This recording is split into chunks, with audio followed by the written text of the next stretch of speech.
We are back from SEMA. It was a hell of a week. I actually ended up getting COVID at the end of the trip, but don't worry, we're all good now. We saw a bunch of cool cars, met up with some fantastic people, ate some delicious food, lost a little bit of money, but now we are back in Iowa. It's cold, windy, miserable, but we are finally doing it, guys. Today, we are going to be installing some Aeroflow Dynamics paint matched fender flares. I know a ton of people hate the cladding on the new VBs. Personally, I actually don't mind it, especially on the white. I think it looks worse on some of the other colors, but I do think the paint matching does wonders on this car, so let's see how much of a difference it makes. Before we take these off, let's do a quick walk around. So all the cladding has this sort of golf ball-like texture on it that's supposed to help with aerodynamics. The front has two pieces. One piece on the front bumper that goes down and forward towards the fog light bezel. Mine actually has a nice little hole drilled through it from an SCI lip that was installed from the dealer, so I'm glad I'm getting rid of that. The second piece is on the fender itself. We've got some vents behind the wheel. And then if we go to the back, also two pieces, one piece on the door, and then the second piece goes all around the wheel arch and down the rear bumper, and it includes the side marker. These are super easy to remove. It's just some pop clips and double-sided tape. So let's just go ahead and pull these off. We're gonna start with a piece on the front bumper. If you guys happen to have a front lip, chances are it's fastened to the piece that we actually need to remove. So you need to take off the hardware that's holding it to this side here, and also the pop clips on the underside of the bumper. If you guys don't have a front lip, it's just gonna be the pop clips on the underside.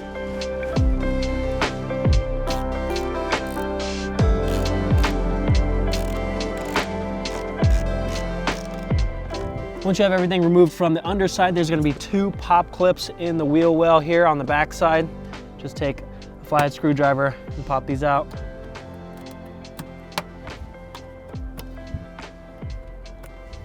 And now we can just reach in here and start popping this free. For this front portion here, it actually goes underneath the fog bezel a bit, so we need to grab the outer side of the fog bezel and pop it out. Doesn't need to come completely out, but just enough so that we can sneak this portion out from underneath it. For the second piece here, we don't need to remove anything, we just need to pull it off of the fender. So we'll start in the front here.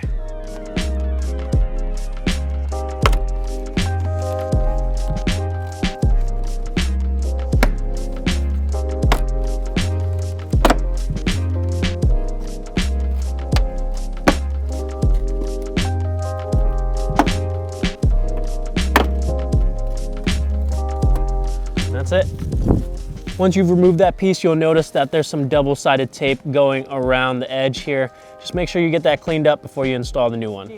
If you're lucky, when you go to remove your flares, most of the double-sided tape will come off with them, but I think since it's cold here, most of mine stayed on the car and it's kind of a pain to get off. So I'd recommend using a heat gun and grab some gloves, and you can kind of roll it off with your thumb. And once you have most of it off, use something like this 3M general purpose adhesive cleaner. This stuff works great. I'll leave a link down below, but this is gonna help basically melt off the rest of the adhesive so you can wipe it up. In the rear, we'll start with the piece on the door. Obviously, you need to open up your door. I'll take a plastic pry tool and slide it into this gap up top here, and then start prying it. And it should easily pop free.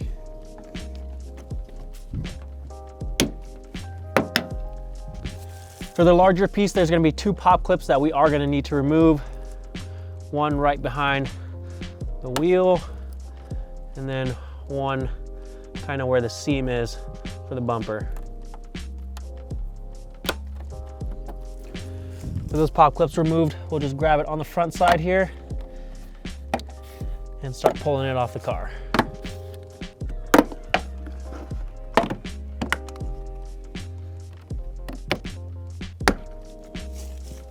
Obviously, the other side is gonna be the exact same process, but I'm gonna leave the stock ones installed on the driver's side so you guys can see the difference once we get the passenger side installed. So like I said, inside this box, we have the Aeroflow Dynamics paint match fender flares. Let's go ahead and open these up and then we can compare them to the ones we just took off the car.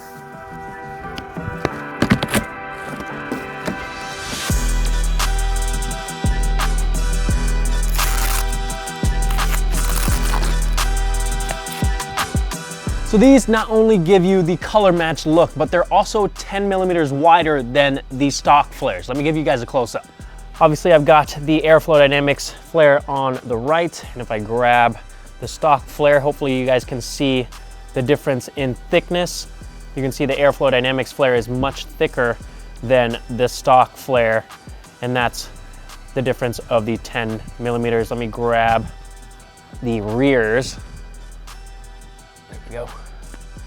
Okay. So this is what's covered by the door, but it should give you a pretty good side by side of how much wider the Aeroflow Dynamics flares are. So the thickness in this area right here is that 10 millimeter difference. So let's throw these on the car. I still have the stock ones on the driver's side, so we can do a comparison on the car as well. Actually, I do have another thing. We need to transfer over the pop clips on the backside of our OEM flares over to the new flares. Super easy to do. They just pop out of the OEM ones, and then you slide them into the slots on the new one, and they slide right into position. So just do that with all of the pop clips, and then we can install them on the car. We're gonna start in the rear here first. I'm gonna wipe down the area just to make sure it's clean. It's probably just gonna get dirty again, but that's okay. So one thing you may wanna pay attention to, or you do wanna pay attention to, you see these black little circles around here. This is the kind of foam piece that goes around the pop clips. They may or may not get stuck in some area, so just make sure you don't lose them.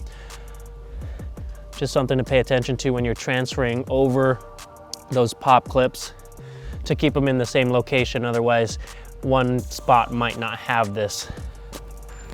So now hopefully this should just pop into place.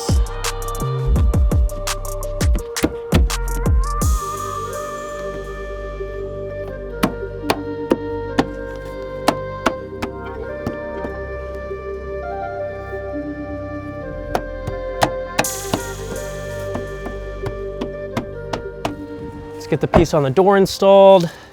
Make sure you peel the backing off the double-sided tape on the top.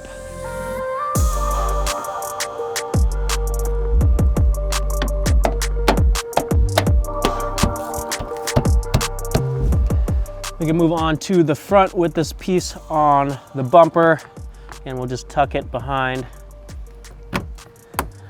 the bezel.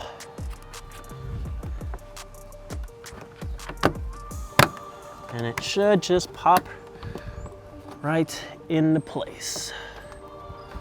Pop the bezel back on.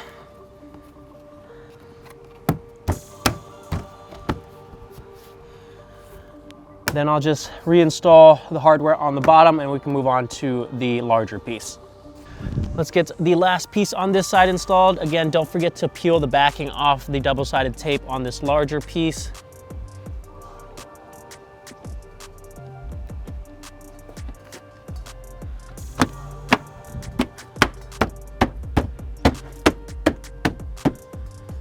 There we go.